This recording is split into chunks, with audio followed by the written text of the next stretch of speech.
Bienvenue tout le monde au STFM, au Salon des technologies manufacturières et de fabrication de Montréal. C'est 3 jours où il va y avoir à peu près 3000 personnes qui vont venir circuler. On a tous les concepteurs de machines qui sont sur place aujourd'hui et les distributeurs. Je suis en compagnie de 2 collègues de travail de GLM Conseil, soit Marcel Desrosiers et Normand Nadon aujourd'hui.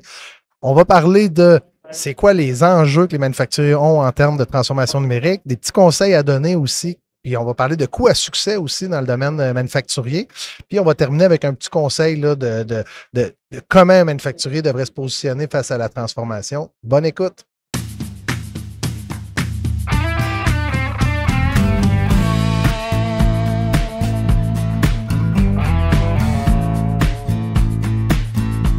Là, pour les gens qui écoutent, ce qui est drôle, c'est que peut-être qu'il y en a plein qui ne le savent pas, mais la Chaise Bleue a été fondée par l'équipe de GLM Conseil. Puis aujourd'hui, sur le podcast, on accueille. Prenez donc le temps de vous présenter, les messieurs. On peut commencer par Marcel. Qu'est-ce que tu fais chez GLM? Qui es-tu, Marcel? Marcel Desrosiers, je suis le directeur des opérations chez GLM. Grand passionné des entreprises manufacturières. Depuis mon tout jeune âge que je suis dans les entreprises, dans l'usine. J'ai développé cette passion-là. Puis là, j'ai la chance depuis 5 ans avec l'équipe de GLM là, d'aller partager cette passion-là puis aider les dirigeants d'entreprise à réussir leurs défis de transfo avec force. Yes, des défis de transfert avec force. Yeah! Normand, vas-y donc. Moi, ça fait 4 ans et demi que je suis avec l'équipe. Mon titre officiel, c'est coordonnateur solution, mais je pense qu'on peut me définir comme le geek en chef ou le couteau suisse chez GLM. Donc, quand cette gang-là, ils ont des idées de fous technologiques, je suis là pour la réalisation puis rendre ça possible. Finalement, comme la réalisation technique qu'on réussit à faire avec le podcast. Je te remercie en passant. Là, pour les gens qui ne savent pas, Normand, en arrêt du podcast, c'est tout lui qui a amené la prochaine coche. Nous, on arrive toujours en... On va faire ça. Puis là, on pense pas comment on va le faire, mais Normand en arrière met tous les morceaux. Puis en arrière, tu as Marcel aussi qui gère le temps de « Hey, Normand, tu as des clients, tu as ci, tu as ça. » Puis là, il faut jongler à travers cette belle aventure-là. Hein. Messieurs, comment vous trouvez le salon aujourd'hui du STFM? Comment vous trouvez ça? C'est quand même bien. Il y a beaucoup de monde. Petite déception, je trouve qu'il manque de manufacturiers au niveau de métal en feuille. Mais quand même, j'ai vu des belles choses là, au niveau de la métrologie, entre autres. Là, on sait, avec la difficulté d'avoir de la main-d'œuvre spécialisée, mais d'avoir des solutions pour aider, entre autres, dans le contrôle qualité, j'ai trouvé du stock quand même intéressant. Good. J'ai pas pu faire beaucoup de visites. Ce que je me rends compte, c'est énormément de compagnies de CNC. C'est surprenant à quel point on en a au Québec qui sont présents ici en plus, tout en même temps. En fait, j'ai l'impression que tous les distributeurs de partout, ils viennent voir leur dealer, puis ils mettent le paquet. Là, il y a des machines, des bar feeders, des robots. J'ai pas fait tout le tour en passant. Là. Ce que je trouve intéressant, par contre, c'est qu'il est très ciblé transformation métallique. Souvent, tu arrives dans des salons, là, même on est à Paris une couple de semaines, c'était tellement hétérogène qu'on se perdait dans le salon. Ou des fois, même au Palais des Congrès, tu arrives et il y a juste des consultants. Puis là, il y a vraiment les vrais joueurs qu'on voit dans l'industrie du métal. Hey, messieurs, le podcast, ça fait peut-être 70-80 épisodes qu'on fait. Il y en a peut-être 50 de lancés dans la dernière année. On a même le World Tour T-shirt. Puis on n'a jamais eu la chance d'avoir des gens de GLM. Puis là, pour pas qu'il y ait de confusion, là, oui, je fais partie de la fondation comme cofondateur de GLM. Mais aujourd'hui, je vais donner le mic à Marcel et à Normand de peut-être vous expliquer c'est quoi GLM, qu'est-ce que ça fait dans la vie GLM, messieurs? Dans le fond, on est là vraiment pour comprendre les défis auxquels les entrepreneurs font face. Fait que c'est sûr et certain, on va aller sur place, on va aller, merci Norm. Donc, on va aller visiter en usine, on va aller vraiment marcher le plancher, on va comprendre c'est quoi les défis, on va challenger aussi, hein, parce que souvent on a tendance à penser qu'on vit des problématiques, mais comment qu'on peut le prouver puis comment qu'on peut les travailler, c'est autre chose. Donc, c'est vraiment là, par l'analyse des besoins, on va auditer l'entreprise. Il y a l'aspect numérique qui est hyper important, là, comment aller chercher cette productivité-là par la technologie, mais sans sauter d'étape. Donc, on va fournir vraiment un bon plan de match là, au client là, pour qu'il puisse évoluer à son rythme, parce que c'est pas tout le monde qui est en mesure là, de se lancer et de prioriser 100% cette transformation-là.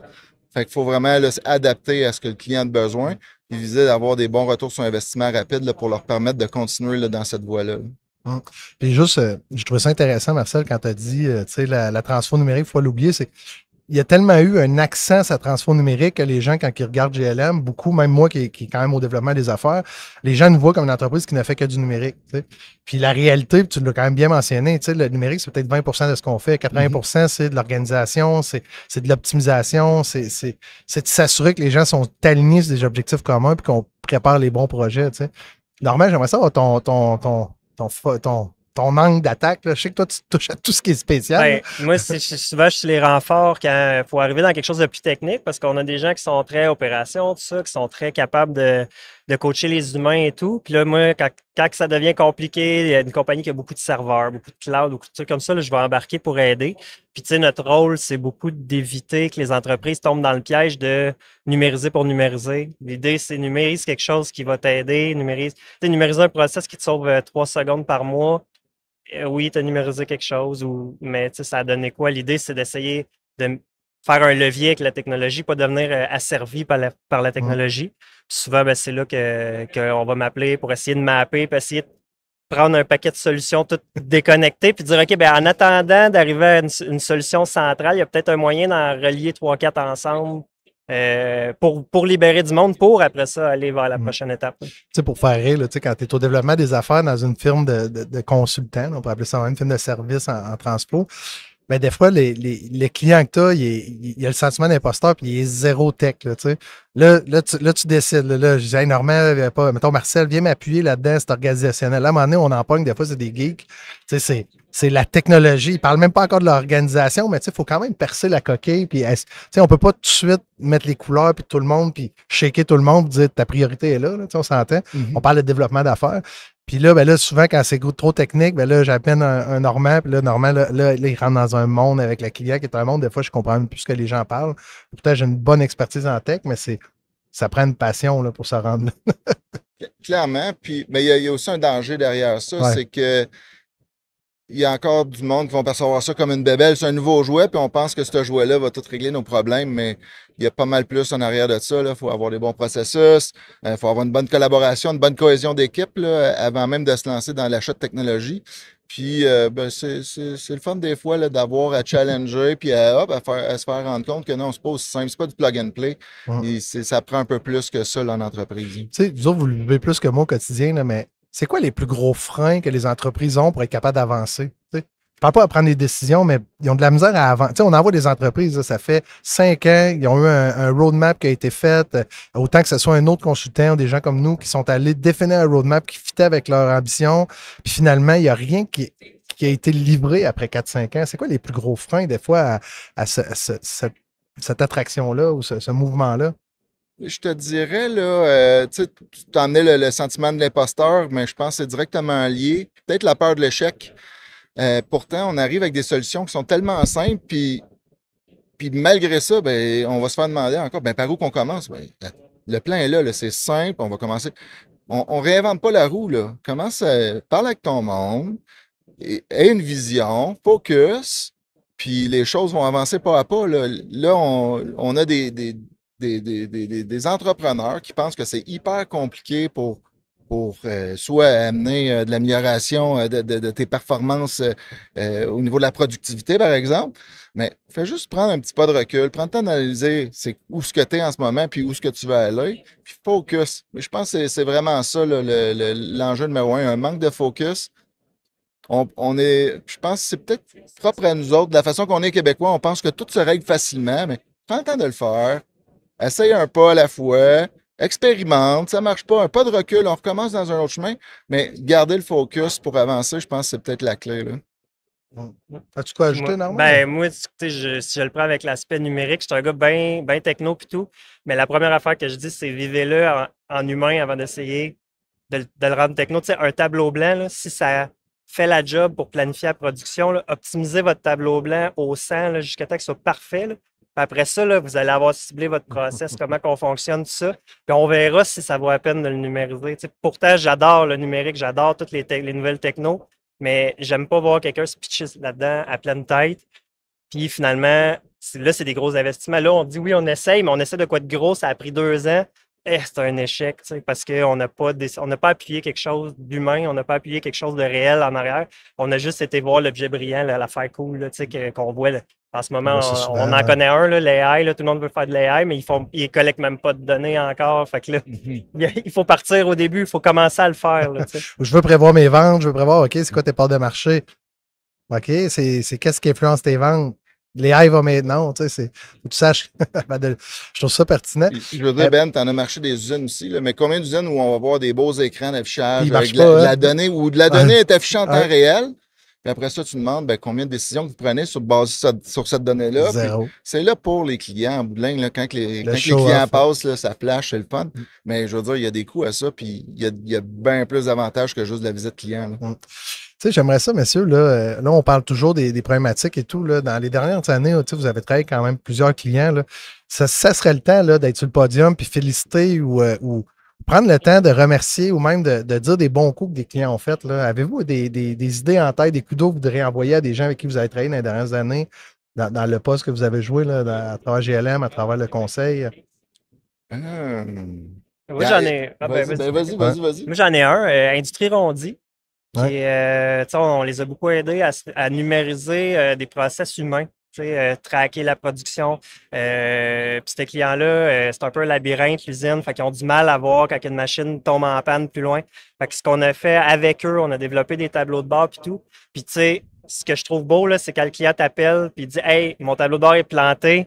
Puis là, tu le sais, là, ils s'en servent vraiment tous les jours puis tout, parce que ça arrive que ça crash. Mais tu sais, là, tu le sais, là, ils s'en servent, ça les optimise, ça leur permet de sauver du temps. Ils en ont besoin. C'est ça leur permet de préparer la prochaine job quand ils voient que la job en cours est rendue à 95 %. Puis c'est pas pour faire du show-off, c'est dans la salle des mécaniciens que ces écrans-là, c'est sur les tableaux de bord des employés puis tout. C'est pas pour montrer ça quand les clients passent. C'est pas un show de cam. On dit, pour ceux qui ne les connaissent pas, c'est dans le domaine de l'extrusion de plastique, je me trompe pas. Exact, oui. Une super belle entreprise dans Montréal-Est. À Pointe-aux-Trembles, la gang à François. De mon côté, j'aurais le goût de dire Brematech.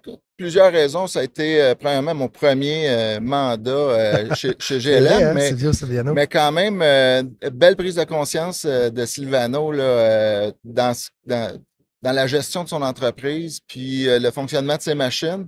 Puis ils ont vraiment embarqué, se sont donnés là, à 100 %, ils ont embarqué. Puis aujourd'hui, ce qu'on a mis en place, ça se maintient encore. On n'a pas besoin d'être là. T'sais, ça, c'est une autre problématique. Quand le consultant s'en va, tout tombe, il faut essayer le plus possible d'éviter ça.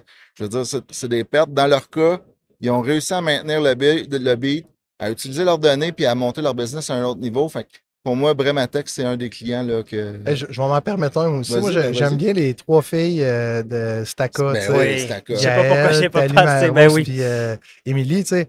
Deux ou troisième génération. Deuxième génération, tu sais, les filles sont. Je n'expliquerai pas les plans en ce moment, là, mais ils ont quand même 2 usines, peut-être un potentiel d'en avoir une autre.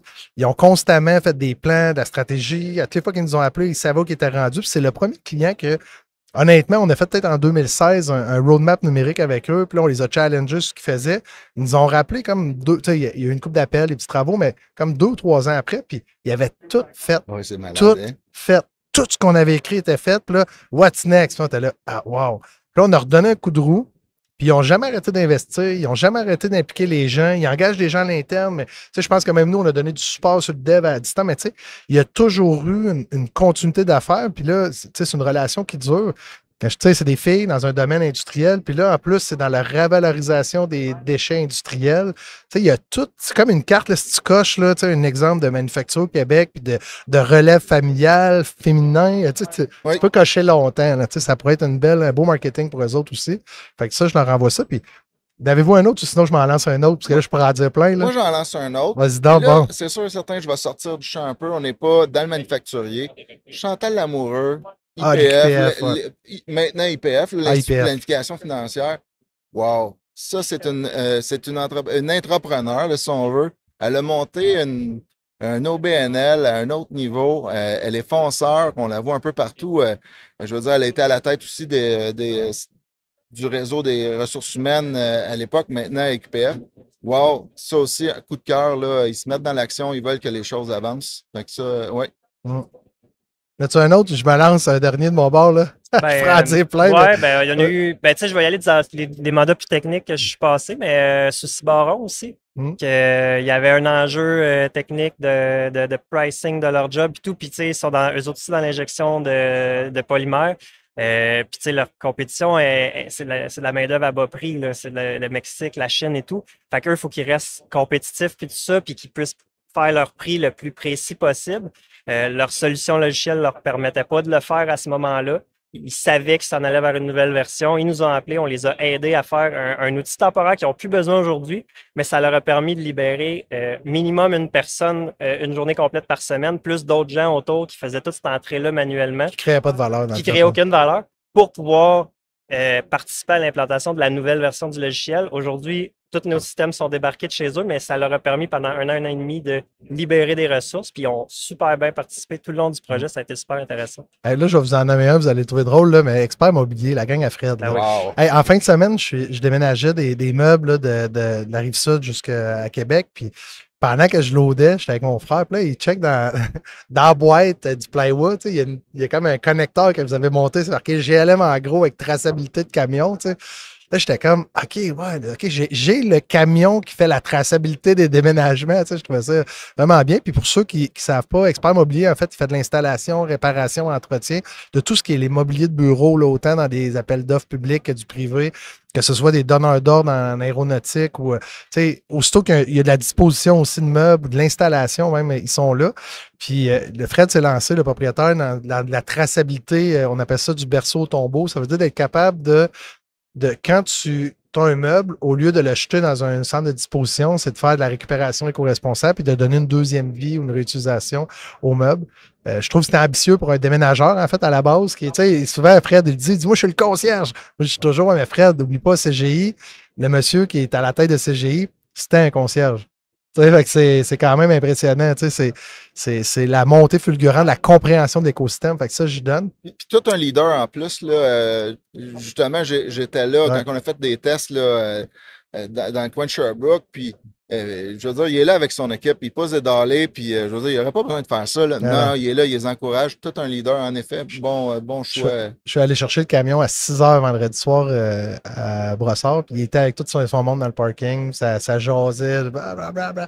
Tu sais, 6 h le vendredi, là, il y avait une trentaine de gars de son. Je ne sais pas son combien, là, ils sont plus que 100, là, mais super pertinent. Ce qui est beau de lui aussi, c'est que toute son équipe est prête à se jeter devant le train pour lui parce qu'ils savent qu'il va faire la même chose pour eux. Ça paraît. Là, ça paraît. Puis ils les ont tous amenés dans le sud l'année passée, toute la gang. Là.